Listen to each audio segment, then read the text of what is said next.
नमस्कार विद्यार्थी मित्रांनो, स्वागत आहे तुमचं SK MPSC अकॅडमी या आपल्या यूट्यूब चॅनलमध्ये। आज दिनांक 20 जून 2024 वार आहे गुरुवार। तुमच्यासाठी घेऊन आलो आहे संपूर्ण वृत्तपत्र विश्लेषण, ज्यामध्ये या ठिकाणी आपण जे काही आपला लोकसत्ता न्यूजपेपर आहे, the Indian express, the Hindu या न्यूजपेपरमध्ये ज्या कोणत्या न्यूज स्पर्धा परीक्षा दृष्टिकोनातून आपल्यासाठी महत्त्वाच्या असतात त्यांना या ठिकाणी आपण डिस्कस करत असतो। जी काही आजची डिस्कशन आहे त्यामध्ये या ठिकाणी आपण नालंदा विद्यापीठ, किमान आधारभूत किंमत, cess tax, national mission for clean Ganga या संदर्भात ज्या काही न्यूज आहेत त्यांना या ठिकाणी आपण MCQ क्वेश्चनच्या माध्यमातून डिस्कस करणार आहोत।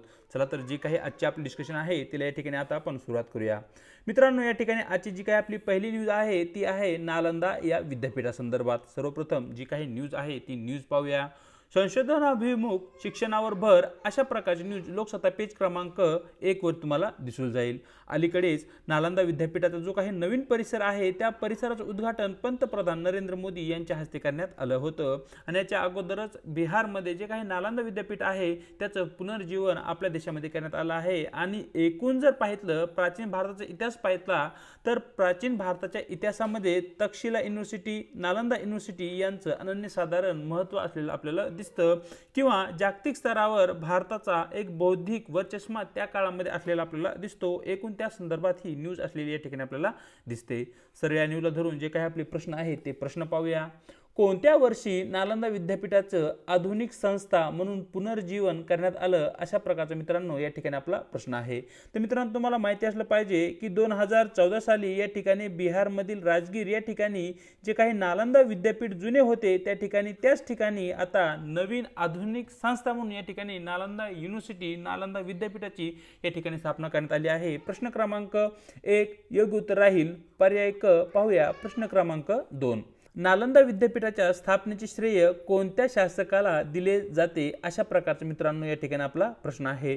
तर मित्रांनो, तुम्हाला माहिती असलं पाहिजे की जो काही गुप्त राजघराणे होते, गुप्त राजघराण्यामधील कुमारगुप्त वन हा जो आहे याने या ठिकाणी नालंदा विद्यापीठाची स्थापना केली होती। कुमारगुप्त वन हे तुम्हाला या ठिकाणी माहिती असणं आवश्यक आहे। पर्याय ड प्रश्न क्रमांक 2 चे या ठिकाणी आपले योग्य उत्तर राहील।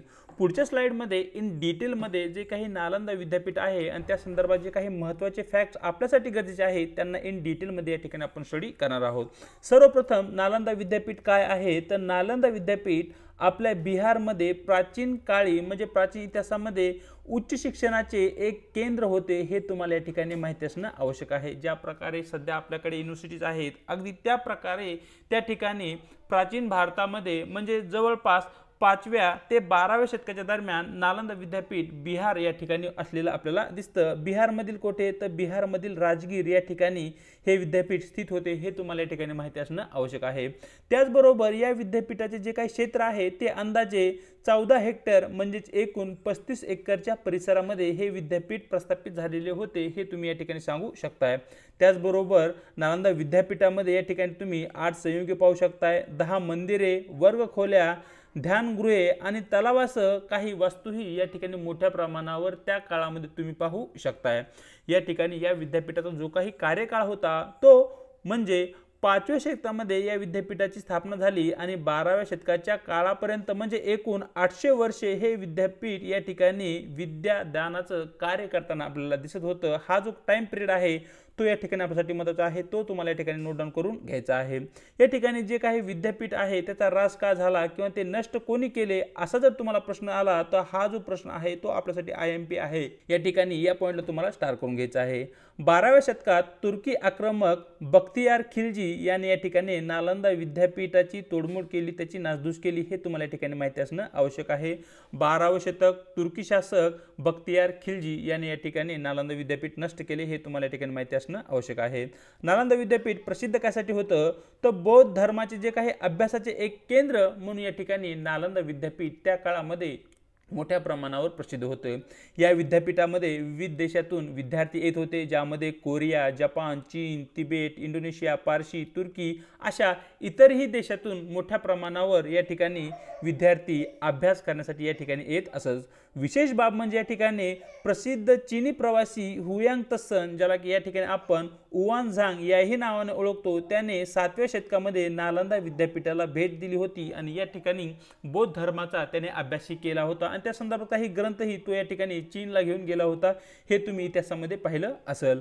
त्याचबरोबर धर्मगंजा नावाचे एक कन्सेप्ट या ठिकाणी नालंदा विद्यापीठासंदर्भात आहे। धर्मगंजा काय आहे तर ते एक मोठे ग्रंथालय संकुल आहे। ग्रंथालय संकुल म्हणजे काय, असा एरिया आहे की ज्या ठिकाणी विविध ग्रंथालय आहेत आणि त्या ग्रंथालय या ठिकाणी काही नावं देण्यात आली होती, ज्यामध्ये एक आहे रत्नसागर ग्रंथालय, त्यानंतर आहे रत्न दादी ग्रंथालय, रत्नरंजका ग्रंथालय, अशा प्रकारची प्रमुख ग्रंथालय या ठिकाणी नालंदा विश्व युनिव्हर्सिटी किंवा विद्यापीठामध्ये असलेले आपल्याला दिसतात। या ठिकाणी कनौजचा सम्राट हर्ष यानेही या ठिकाणी नालंदा विद्यापीठाला भेट दिली होती, हाही पॉईंट आपल्यासाठी महत्त्वाचा आहे। याच ठिकाणी वसतिगृहासह संपूर्ण निवासी प्रकारचे हे विद्यापीठ होते, हे तुम्हाला या ठिकाणी माहिती असणं आवश्यक आहे। म्हणजे या ठिकाणी जर विद्यार्थ्यांनी एकदा ॲडमिशन केलं तर या ठिकाणी त्या विद्यापीठाच्या वसतिगृहामध्ये राहण्याची त्या विद्यार्थ्याची सोय केली जात असे, म्हणजे त्या ठिकाणी राहून अभ्यास करणं अशा प्रकारची एक व्यवस्था त्या ठिकाणी त्या विद्यापीठामध्ये करण्यात आलेली होती। विशेष म्हणजे या विद्यापीठामध्ये 2 प्रकारचे विषय शिकवले जायचे, ज्यामध्ये धार्मिक विषय आणि धर्मनिरपेक्ष अशा प्रकारचे विषय असत आणि यावर या ठिकाणी मोठ्या प्रमाणावर संशोधन आणि त्याचबरोबर जे काही अध्ययन आहे ते केलं जात असे। या ठिकाणी जर विद्यार्थी आणि शिक्षक यांचे जर तुम्ही प्रमाण पाहितले तर ते प्रमाण मित्रांनो या ठिकाणी असं दिसेल, या ठिकाणी या विद्यापीठात एकूण 10,000 विद्यार्थी आणि या 10,000 विद्यार्थ्यांमागे 2,000 शिक्षक या ठिकाणी असलेले आपल्याला दिसत। या ठिकाणी शिकवणीमध्ये जे काही विषय होते त्या विषयामध्ये तर्कशास्त्र, व्याकरण, वैद्यकीय शास्त्र, मेटाफिजिक्स, खगोलशास्त्र अशा विषयांचा या ठिकाणी समावेश होता। म्हणजे धार्मिक विषय आणि त्याचबरोबर निरपेक्ष विषय असेही विषयाचं मिक्सर या ठिकाणी असलेला आपल्याला दिसतो। या ठिकाणी या विद्यापीठात जर तुम्ही विचार केला तर युनेस्कोकडून याला जागतिक वारसा स्थळ म्हणूनही मान्यता देण्यात आलेली आहे। आपल्या देशामध्ये जे काही नालंदा विद्यापीठ आहे त्याचा जो काही शोध आहे ते केव्हा झाला लागला तर 1915 ते 1937 या कालावधीमध्ये जेव्हा भारतीय पुरातत्व सर्वेक्षण विभागाने या ठिकाणी उत्खनन केलं तेव्हा माहिती झालं की बिहारमधील राजगीर या ठिकाणी नालंदा नावाचे एक प्रसिद्ध विद्यापीठ होते आणि तेव्हापासून या ठिकाणी भारतामध्ये नालंदा विद्यापीठ आणि त्याच्या विकासासाठी प्रयत्न होऊ लागले। जर पुढे आपण चर्चा केली तर 2014 मध्ये या ठिकाणी जे काही नालंदा आपलं पूर्वीचं विद्यापीठ आहे त्याचं पुनर्जीवन करण्यात आलं आणि या ठिकाणी नालंदा विद्यापीठामध्ये त्या काळामध्ये जे काही विद्वान अभ्यास करून गेले त्यामध्ये आर्यभट, धम्मपाल या महान व्यक्तींचा या ठिकाणी आपण नामोल्लेख करू शकतो। त्याचबरोबर या ठिकाणी जे काही महत्त्व आहे नालंदा विद्यापीठाचं ते म्हणजे आशिया खंडामध्ये जो काही बौद्ध धर्म आहे त्या धर्माचा प्रचार आणि प्रसार करण्याचे महत्त्वपूर्ण कार्य किंवा त्यामध्ये जी काही महत्त्वपूर्ण भूमिका आहे ती नालंदा विद्यापीठाने या ठिकाणी पार पाडलेली आपल्याला दिसते। या ठिकाणी या विद्यापीठाच्या आर्थिक कार्यासाठी जो काही निधी आहे तो निधी या ठिकाणी गावापासून भेटत असे, म्हणजे या ठिकाणी जो काही गुप्त साम्राज्य आहे त्यांच्याकडून या ठिकाणी नालंदा विद्यापीठास काही गावं देण्यात आली होती आणि त्या गावामधून जमा होणारा जो काही महसूल आहे त्या महसुलाच्या माध्यमातून या ठिकाणी नालंदा विद्यापीठ आणि त्याचा जे आवश्यक असणारा खर्च आहे तो या ठिकाणी भागत असे। त्याचबरोबर जे काही नालंदा विद्यापीठ आहे हे जे ठिकाण आहे एक प्रमुख पर्यटन आकर्षण आणि बौद्ध धर्माचे एक तीर्थक्षेत्र आहे, यामुळेही या ठिकाणी या विद्यापीठाला एक अनन्यसाधारण महत्त्व या ठिकाणी प्राप्त झालेलं आहे। तर अशा प्रकारे इन डिटेलमध्ये नालंदा विद्यापीठाविषयी आपण चर्चा केली। पुढची जी न्यूज आहे ती आपल्याकडे किमान आधारभूत किमती संदर्भात आहे। सर्वप्रथम जी न्यूज आहे ती न्यूज पाहूया।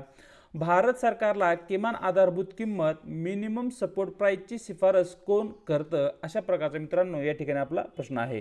तर मित्रांनो तुम्हाला माहिती असलं पाहिजे की जो काही कृषी खर्च आणि किंमत आयोग आहे याच्याकडून या ठिकाणी भारत सरकारला किमान आधारभूत किंमत एका ठराविक पिकासाठी किती असावी याची शिफारस केली जाते आणि त्यानंतर या ठिकाणी जी काही आधारभूत किंमत आहे ती या ठिकाणी ठरवली जाते। म्हणजे प्रश्न क्रमांक 3चे या ठिकाणी योग्य उत्तर राहील पर्याय क। पाहूया प्रश्न क्रमांक 4।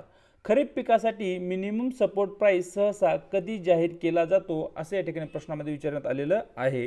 म्हणजे ज्या पिकांची लागवड जून जुलै या महिन्यामध्ये होते त्या पिकांसाठी जो काही मिनिमम सपोर्ट प्राइस आहे ज्याला की या ठिकाणी आपण किमान आधारभूत किंमत म्हणतो याची जाहीर केव्हा केला जातो असं या ठिकाणी प्रश्नामध्ये विचारण्यात आलेलं आहे। जेव्हा खरीप पीक किंवा पावसाळ्यामध्ये पिकांची लागवड होण्यापूर्वी या ठिकाणी जो काही मिनिमम सपोर्ट प्राइस आहे तो जाहीर केला जातो। म्हणजे प्रश्न क्रमांक 4चं मित्रांनो या ठिकाणी योग्य उत्तर राहील पर्याय पावसाळ्यापूर्वी या ठिकाणी जे काही खरीप पिकं आहेत त्यांच्यासाठी आवश्यक असणारा जो काही किमान आधारभूत किंमत आहे तो या ठिकाणी जाहीर केला जातो। या ठिकाणी तुम्ही न्यूज पाहू शकताय, भाताच्या हमी भावात 117 रुपयांनी वाढ, अशा प्रकारची न्यूज त्या ठिकाणी आपल्या समोर आहे। चलूया आजच्या आपल्या पुढच्या प्रश्नाकडे, जे की मित्रांनो या ठिकाणी यूपीसी आणि एमपीसी ला गृहीत धरून या ठिकाणी आपण घेतलेला आहे। सर्वप्रथम प्रश्न पाहूया, which of the following statement about cess is correct, अशा प्रकारचा मित्रांनो या ठिकाणी आपला प्रश्न आहे। तर सर्वप्रथम तुम्हाला माहिती असलं पाहिजे की सेस हा एक प्रकारचा टॅक्स आहे, हा एक प्रकारचा कर आहे। आता सेस काय आहे, तर आपल्याकडे इन्कम टॅक्स, कॉर्पोरेट टॅक्स आणि त्याचबरोबर इनडिरेक्ट टॅक्स, डिरेक्ट टॅक्स असे टॅक्सचे काही प्रकार आहेत। या ठिकाणी जो काही सेस आहे तो नेमका काय आहे हे या ठिकाणी आपल्याला समजून घ्यावे लागेल। या ठिकाणी एका पर्टिक्युलर वस्तूवर, फॉर एक्झाम्पल एक्स नावाची वस्तू आहे आणि या वस्तूवर या ठिकाणी 5% टॅक्स लावण्यात आला आहे, प्लस या ठिकाणी याच वस्तूवर जर आपण 0.5% टॅक्स लावला आणि त्याला या ठिकाणी आपण सेस असं म्हटलं आणि हा जो टॅक्स आहे हा टॅक्स एका पर्टिक्युलर रिजनसाठी लावला जातो। फॉर एक्झाम्पल एखाद्या वस्तूच्या उत्पादनामुळे एन्व्हायरमेंटमध्ये काही पोल्युशन इन्व्हॉल्व होत असेल तर ते पोल्युशन डिटेक्ट करण्यासाठी, ते इम्प्रूव्ह करण्यासाठी या ठिकाणी हा टॅक्स लावला जाऊ शकतो। म्हणजे एका स्पेसिफिक पर्पजसाठी, एका विशिष्ट कारणासाठी जो टॅक्स त्या वस्तूवर लावला जातो त्याला या ठिकाणी आपण सेस टॅक्स असं म्हणू शकतो। म्हणजे जो काही प्रश्न क्रमांक 5 आहे त्याचं या ठिकाणी योग्य उत्तर राहील पर्याय B, cess is collected as a separate tax, it is important for to us as existing taxes. म्हणजे जो काही सध्याचा टॅक्स आहे त्याला ॲडिशन म्हणून या ठिकाणी आपण cess as a separate tax collect करत असतो आणि हा जो टॅक्स आहे तो या ठिकाणी एका स्पेसिफिक रिजनसाठी, स्पेसिफिक पर्पजसाठी त्याचा या ठिकाणी आपण वापर करत असतो। पाहूया आजचा आपला शेवटचा प्रश्न, जो की मित्रांनो या ठिकाणी national mission for clean Ganga या संदर्भात आहे। सरळ प्रश्न पाहूया, consider the following statement about national mission for clean Ganga. म्हणजे एक आपलं राष्ट्रीय असं धोरण आहे की ज्याच्या माध्यमातून आपल्याला जी आपली गंगा नदी आहे तिला क्लीन करायचं आहे, तिला स्वच्छ करायचं आहे। आणि या ठिकाणी जे काही प्रश्न संदर्भात स्टेटमेंट आहेत ते स्टेटमेंट पाहूया। National Mission for Clean Ganga is implemented wing of National Ganga River Basin Authority. Statement 2. The primary objective of National Mission for Clean Ganga is to ensure effective abatement to pollution and rejuvenation of the river Ganga. And statement 3. National Mission for Clean Ganga operate under Ministry of Environment, Forest and Climate Change। अशा प्रकारचं मित्रांनो आपले हे 3 statement या ठिकाणी आहेत आणि यापैकी किती स्टेटमेंट बरोबर आहेत असं या ठिकाणी आपल्याला प्रश्नामध्ये विचारण्यात आलेलं आहे। जे स्टेटमेंट आहेत त्यांची चर्चा करूया। तर या ठिकाणी मित्रांनो जे काही national mission for clean Ganga आहे याचं implementation national Ganga river basin अथॉरिटीकडून केलं जाणार आहे, हे या ठिकाणी अगदी बरोबर असल्या कारणाने विधान क्रमांक 1 या ठिकाणी अगदी बरोबर आहे। त्याचबरोबर या ठिकाणी जे स्टेटमेंट क्रमांक 2 आहे तेही बरोबर आहे। जी गंगा रिव्हर आहे ती सर्वाधिक पोल्युटेड रिव्हर आहे वर्ल्डमध्ये आणि इंडियामध्ये, हे तुम्हाला माहितीच असेल। मग या ठिकाणी गंगा रिव्हरमध्ये जे काही पोल्युशनचा स्तर वाढला आहे तो स्तर कमी करणे आणि पूर्वीची जी स्वच्छ निर्मळ गंगा होती, जी पवित्र गंगा होती ती पुनर्जीवित करणे हा मुख्य उद्देश या ठिकाणी नॅशनल मिशन फॉर क्लीन गंगाचा असलेला दिसतो। म्हणजे स्टेटमेंट क्रमांक 2 हेही या ठिकाणी बरोबर आहे आणि स्टेटमेंट क्रमांक 3 या ठिकाणी मित्रांनो चुकीचं आहे। National mission for clean Ganga हे जे ऑपरेशन आहे ते मिनिस्ट्री ऑफ जलशक्तीच्या अंतर्गत या ठिकाणी कार्य करतं। ते ministry of environment, forest and climate चेंजच्या अंतर्गत येत नाही। मिनिस्ट्री किंवा जलशक्ती जे काही मंत्रालय आहे त्या जलशक्ती मंत्रालयाच्या अंतर्गत या ठिकाणी हे मंत्रालय कार्य करताना आपल्याला दिसतं। म्हणजे जो काही प्रश्न क्रमांक 6 आहे त्याचं योग्य उत्तर मित्रांनो या ठिकाणी पर्याय बी राहील। वरील जे काही 3 स्टेटमेंट आहेत त्यापैकी केवळ 2 स्टेटमेंट आपले बरोबर असल्या कारणाने हा पर्याय बी आपलं योग्य उत्तर राहील। तर अशा प्रकारे दिनांक 20 जूनचं जे काही आपलं वृत्तपत्र डिस्कशन आहे ते या ठिकाणी आपण पूर्ण केलं आहे। व्हिडिओ जर आवडला असेल तर व्हिडिओला लाईक आणि शेअर करायला विसरू नका। त्याचबरोबर आपल्या व्हिडिओशी तुम्हाला काय वाटतं हे कमेंट बॉक्समध्ये कळवा। चॅनलवरती जर नवीन असाल तर चॅनलला एकदा अवश्य सबस्क्राईब करून घ्या आणि त्याचबरोबर व्हिडिओच्या डिस्क्रिप्शन बॉक्समध्ये देण्यात आलेली आपल्या टेलिग्राम चॅनलची जी काही लिंक आहे त्या ठिकाणी तुम्हाला आपले टेलिग्राम चॅनल सुद्धा जॉईन करायचे आहे, ज्याच्या माध्यमातून आपल्या प्रत्येक व्हिडिओच्या लिंक्स आणि त्याचबरोबर स्पर्धा परीक्षेसंदर्भात महत्त्वपूर्ण अपडेट व जी काही आपली डिस्कशन आहे त्याची PDF या ठिकाणी तुम्हाला अवेलेबल होऊन जाईल। आज इथेच थांबत आहोत, भेटूया एका नवीन व्हिडिओ सोबत।